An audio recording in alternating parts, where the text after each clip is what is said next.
Hello everyone, welcome to my eco classes. I am Divyanshu Sharma. आज की video से अपन स्टार्ट करेंगे कलेक्शन ऑफ डाटा। उसमें अपन देखेंगे प्राइमरी डाटा और सेकेंडरी डाटा क्या होता है। इससे पहले वाली वीडियोस में अपन ने इंट्रोडक्शन ऑफ स्टैटिक्स देख लिया है, उसके फंक्शंस, उसकी लिमिटेशंस वगैरह अपन ने सब कुछ कवर कर लिए हैं। अगर आपने वो वीडियो नहीं देखी हो तो आप आई कार्ड में जाकर के चेकआउट कर सकते हैं। तो स्टार्ट करते हैं आज की वीडियो को।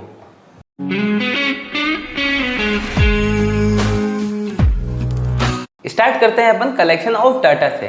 कलेक्शन ऑफ डाटा समझने से पहले अपन ये चीज देखते हैं जो अपन ने इससे पहले वाली वीडियो में पढ़ा था। अपन ने क्या देखा था? अपन स्टैटिक्स के अंदर देखते हैं डाटा से अपन कैलकुलेशन निकालते हैं, वो बहुत सारे काम आ सकती है।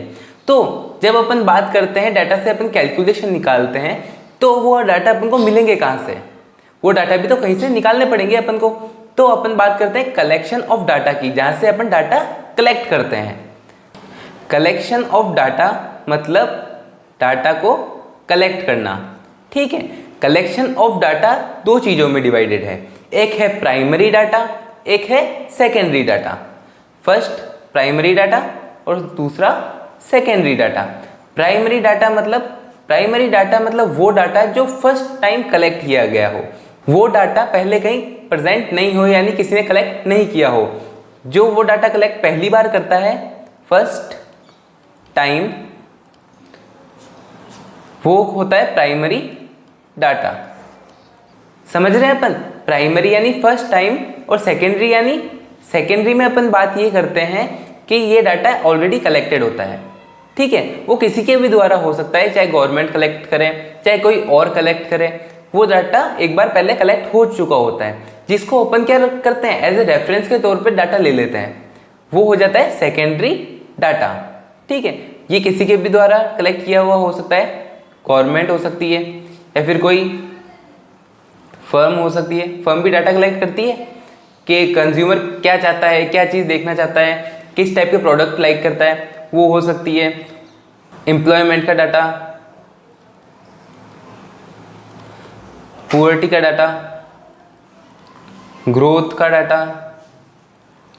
अगर अपन ये सारे डाटा क्या है, गवर्नमेंट और वगैरह ये सारी चीजें ये निकालते रहते हैं डाटा को। अगर अपन ये डाटा को लेते हैं किसके लिए, एनालिसिस के लिए, तो ये किस में आ जाएगा, सेकेंडरी डाटा में आ जाएगा।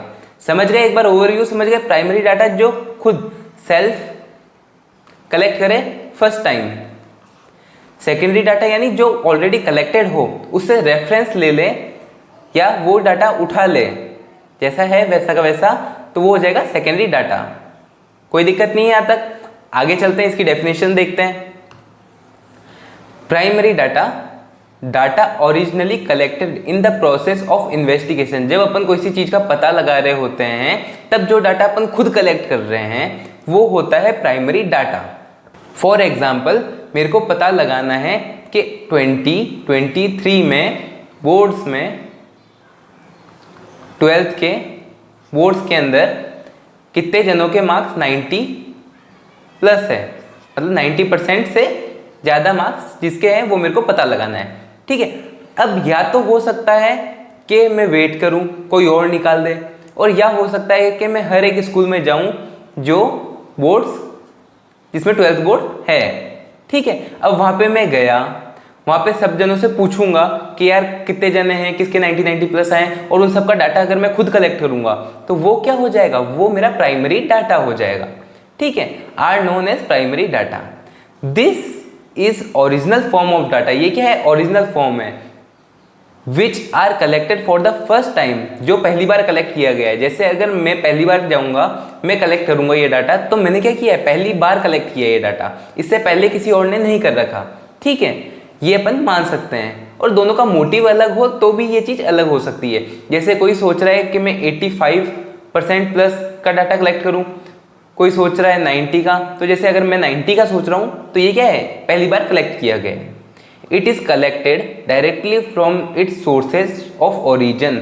ये कहाँ से कलेक्ट होता है, ये डायरेक्ट कलेक्ट होता है वहाँ से जहाँ से इसका ओरिजिन है। जैसे मैं बात कर रहा हूँ 12th बोर्ड की, ठीक है। अब 12th बोर्ड की मैं सारी स्कूलों में जाऊँगा, जितनी भी 12th बोर्ड देती है सारी स्कूलों में जाऊँगा, वहाँ से पता लगाऊंगा। कहाँ से पता लगा रहा हूँ, ओरिजिन से पता लगा रहा हूँ, ठीक है। अब इससे भी लगा सकता हूँ या तो मैं क्या चला जाऊंगा, सीधा सीबीएसई बोर्ड में चला जाऊंगा, सीबीएसई बोर्ड का जो ऑफिस है वहाँ पे चला जाऊंगा, वहाँ पे लिस्ट ले लूंगा कि किन किन के आए हैं, ऐसे भी कर सकता हूँ। तो कुछ भी हो सकता है, मतलब वो डाटा जो अपन खुद कलेक्ट करें किसी चीज़ की इन्वेस्टिगेशन के लिए, वो क्या हो जाएगा, प्राइमरी डाटा हो जाएगा। सेकेंडरी डाटा क्या होता है, it refers to the collection of data by some agency, किसके द्वारा, किसी एजेंसी के द्वारा। जैसे फॉर एग्जांपल मैं क्या था, मैं कोई एजेंसी थी। अपन प्राइमरी डाटा की बात करके आगे चलते हैं, देखो कैसे कि जैसे मैं एजेंसी था, मैंने कलेक्ट किया कि 90 लाख बच्चों के 90% प्लस आए हैं सीबीएसई बोर्ड के अंदर। ठीक है, ये मैंने क्या किया, डाटा निकाल दिया और मैंने इसको कर दिया पब्लिश। मैंने क्या कर दिया, इसको पब्लिश कर दिया। अब अपन बात करते हैं सेकेंडरी डाटा की। सेकेंडरी डाटा क्या बोलता है, it is refer to the collection of data by some agency which already collected the data and processed the data thus collected is called secondary data. अब मैंने क्या किया, ये पब्लिश कर दिया। अब किसी और को भी चाहिए कि यार 90% मार्क्स से ज़्यादा कितने जनों के हैं, तो कोई और जाएगा, वो सोचेगा कि यार ये डाटा पब्लिश हो रखा है, ये का यही उठा लेता हूँ। तो एक तरह से उसके लिए ये डाटा क्या हो जाएगा, ये सेकेंडरी डाटा हो जाएगा। समझ रहे हैं अपन बात को। जैसे मैंने किया, मैंने ये एनालिसिस लगाई कि 10 लाख जनों के हैं या फिर 90 लाख जनों के 90% प्लस आए हैं, ये मैंने खुद ने निकाला है, मैं खुद पर्सनली जाके गया। अगर किसी दूसरे आदमी को चाहिए, दूसरे आदमी ने क्या किया, मैंने पब्लिश किया, उसने देखा कि यार ये डाटा निकला हुआ है, मैं इसी को ही यूज़ में ले लेता हूँ, तो इसने क्या किया, सेम मेरे चीज़ें यूज़ में ली, तो ये क्या हो जाएगा, सेकेंडरी डाटा हो जाएगा। कोई दिक्कत नहीं है यहाँ तक, आगे चलते हैं। अब अपन देखते हैं डिफरेंस बिटवीन प्राइमरी डाटा और सेकेंडरी डाटा क्या होता है। ठीक है, यहाँ पे अपन बेसिस ले लेंगे जिसके तौर पे अपन कंपैरिजन करते हैं। इधर अपन ने लिए प्राइमरी डाटा, इधर हो गया अपना सेकेंडरी डाटा। सबसे पहले बात करते हैं मीनिंग क्या होता है। Primary data refers to the first hand data gathered by the researcher himself, मतलब जो रिसर्च कर रहा है, जो देख रहा है, कलेक्ट कर रहा है, जिसको जरूरत है, उसने खुद ने डाटा कलेक्ट किया है पहली बार, वो क्या हो जाएगा, प्राइमरी डाटा हो जाएगा। Secondary data means the data collected by someone else, वो किसके, किसी और के द्वारा कलेक्टेड किया गया है अर्लियर, पहले किसी और के द्वारा कलेक्ट कर लिया गया था वो, जिसको अपन ने यूज़ किया। समझ गए अपन। डाटा ये रियल टाइम डाटा होता है। जैसे अगर मैंने 2023 का किया तो वो उस टाइम का है, फिर अगर कोई दूसरा कर रहा है तो ये डाटा मैंने क्या कर दिया, थोड़ा पहले से निकाल लिया, तो ये डाटा जो यूज़ करेगा वो थोड़ा क्या करेगा, पहले वाला डाटा यूज़ करेगा जो मैंने निकाल चुका ऑलरेडी। प्रोसेस का क्या है, प्रोसेस मतलब वेरी इनोवेटेड। इसमें क्या लगता है, बहुत टाइम लगता है। जैसे अगर मैं जाऊंगा, मैं रिसर्च करूंगा, मैं छाटूंगा कि इस बच्चे के ये आए, इस बच्चे के वो आए, कितने बच्चों के वो आए, अलग अलग बोर्ड में जाके देखूंगा। ठीक है, तो ये क्या है, बहुत इनोवेटेड है, इसके अंदर बहुत काम करना पड़ता है। इसके अंदर क्या है, क्विक एंड ईजी। ये क्या है, क्विक एंड ईजी। अगर मैंने एक पेपर में ये डाटा छपवाया कि 90 लाख बच्चों के 90% प्लस हैं मार्क्स, और उसने क्या किया, यहाँ से सीधा उठा लिया, तो ये क्या हो गया, उसके लिए तो बहुत इजी हो गया ये। तो उसको का किस चीज़ की मेहनत, तो ये क्या होता है, बहुत क्विक होता है और इजी होता है।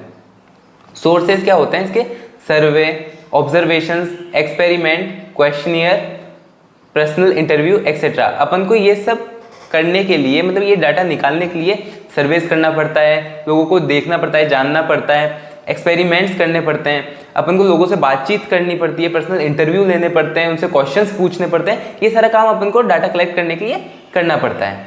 बाकी ये सब अपन को प्राइमरी डाटा कलेक्ट करने के लिए करना पड़ता है।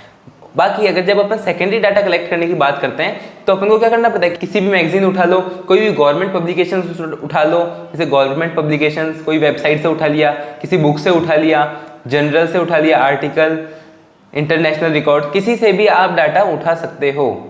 आपको क्या है, बहुत ईजी है ये। फिर अपन बात करते हैं कॉस्ट इफेक्टिव।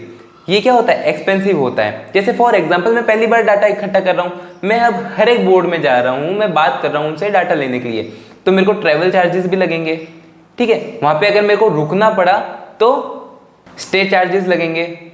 ठीक है, होटल लेना पड़ेगा, मेरे को पर्सनली सबसे बात करनी पड़ेगी, कोई डाटा देगा नहीं देगा, किसी डाटा को लेने का चार्ज लगता होगा, बहुत सारी चीज़ें होगी। तो ये सारे मेरे को क्या करने पड़ेंगे, एक्सपेंसेस करने पड़ेंगे। इसलिए क्या होता है, ये डाटा प्राइमरी डाटा कलेक्ट करना थोड़ा एक्सपेंसिव होता है। और ये क्या होता है, इकोनॉमिकल, मतलब बजट फ्रेंडली होता है। इसमें आपको कुछ नहीं करना है। अगर ज़्यादा से ज़्यादा अगर कोई गवर्नमेंट पब्लिकेशंस होगी तो आपको उसको खरीदना पड़ेगा, वेबसाइट पे फ्री में मिल जाएगा। कोई बुक होगी तो बुक को खरीदना पड़ेगा। कोई जनरल होगा तो या तो जनरल देख लो, आर्टिकल ऑनलाइन अवेलेबल है तो फ्री में काम हो जाता है। ठीक है, तो ऐसी चीज़ें होती है कि ये फ्री में भी मिल सकता है और थोड़े बहुत पैसे खर्च करके ये काम हो सकता है। कलेक्शन टाइम क्या होता है कि मतलब इसको कलेक्ट करने में कितना टाइम लगता है। प्राइमरी डाटा को कलेक्ट करने में बहुत टाइम लगता है। अब जैसे फॉर एग्जांपल मैंने पहले टाइम फर्स्ट डे गया राजस्थान, सेकंड डे गया मैं एमपी, थर्ड डे गया मैं दिल्ली, फोर्थ डे गया मैं मुंबई यानी महाराष्ट्र। ठीक है, ऐसे अलग अलग जगह में जाऊंगा डाटा कलेक्ट करने, तो इसमें टाइम लगेगा।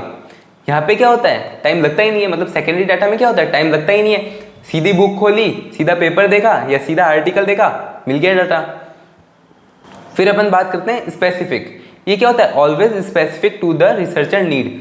ये क्या होता है, रिसर्चर की नीड के हिसाब से स्पेसिफिक होता है। जैसे फॉर एग्जाम्पल मेरे को क्या चाहिए था, 90% प्लस कितने बच्चों की आए, ये मेरे को डाटा चाहिए था। तो मेरा मोटिव क्या है, यही है कि मेरे को 90% प्लस कितने बच्चों की आए वो डाटा चाहिए। तो मेरा डाटा क्या है, स्पेसिफिक है 90% पे, मतलब मैं जो चाहता हूँ उससे रिलेटेड होगा मेरा डाटा। बाकी जो सेकेंडरी डाटा है, सेकेंडरी डाटा कलेक्ट करने वाला है, उसके लिए ये क्या होगा, स्पेसिफिक नहीं होगा। हो सकता है उसको 91 चाहिए हो सकता है उसको 89 चाहिए हो सकता है उसको कुछ और चाहिए हो, उससे उसको शायद राजस्थान का देखना हो, या हो सकता है उसको शायद एमपी का देखना हो ओनली। तो उसकी नीड्स अलग हो सकती है, मेरी नीड्स अलग हो सकती है। बाकी वो क्या कर रहा है, बस मेरे डाटा को उठा रहा है। May not be specific to the researcher need, वो उसके हिसाब से मिल भी सकता है और नहीं भी मिल सकता है, कोई गारंटी नहीं है। एक्यूरेसी एंड रिलायबिलिटी मोर। अपन क्या होता है, प्राइमरी डाटा पे एक्यूरेसी और रिलायबिलिटी मोर होती है। जैसे फॉर एग्जांपल मैं इकट्ठा कर रहा हूँ किसका, 90% प्लस का। तो अब मेरे को पता है मेरे को कहाँ से कलेक्ट करना है, कितने बोर्ड से क्या क्या है, और मेरे को पता है कि जो मैंने डाटा कलेक्ट किया वो बिल्कुल सही है। ठीक है, बात को समझ रहे हैं अपन, जो मैंने डाटा किया वो क्या है, बिल्कुल सही है, ये हो सकता है। तो मैं इस पर क्या कर सकता हूँ, रिलाय कर सकता हूँ, और इसकी एक्यूरेसी क्या होगी, ज़्यादा होगी। बाकी अगर कोई और से अगर अपन डाटा ले रहे हैं, किसी और जगह से अपन डाटा ले रहे हैं, तो उसकी एक्यूरेसी क्या हो सकती है, कम हो सकती है। क्यों, क्योंकि अपन को पता नहीं है कि सामने वाले ने कितने सच्चाई से वो अपन को बात बताई है, या फिर वो डाटा इतना एक्यूरेट है या नहीं है, अपन को वो पता नहीं, क्योंकि वो डाटा अपन ने खुद ने कलेक्ट नहीं किया है। इसलिए अपन क्या बात करते हैं, सेकेंडरी डाटा थोड़ा सा कम रिलायबल होता है। समझ गए अपन, कोई दिक्कत नहीं है। तो आज की वीडियो में इतना ही। अपन ने क्या समझा है, प्राइमरी डाटा और सेकेंडरी डाटा अच्छे से समझ लिया, उसके डिफरेंस देख लिया। तो अगर आपको वीडियो अच्छी लगी हो तो इसको लाइक कर दीजिए, चैनल को सब्सक्राइब कर दीजिए। कोई भी डाउट हो या क्वेश्चन हो तो आप कमेंट बॉक्स में पूछ सकते हैं। मिलेंगे नेक्स्ट वीडियो में। Thanks for watching.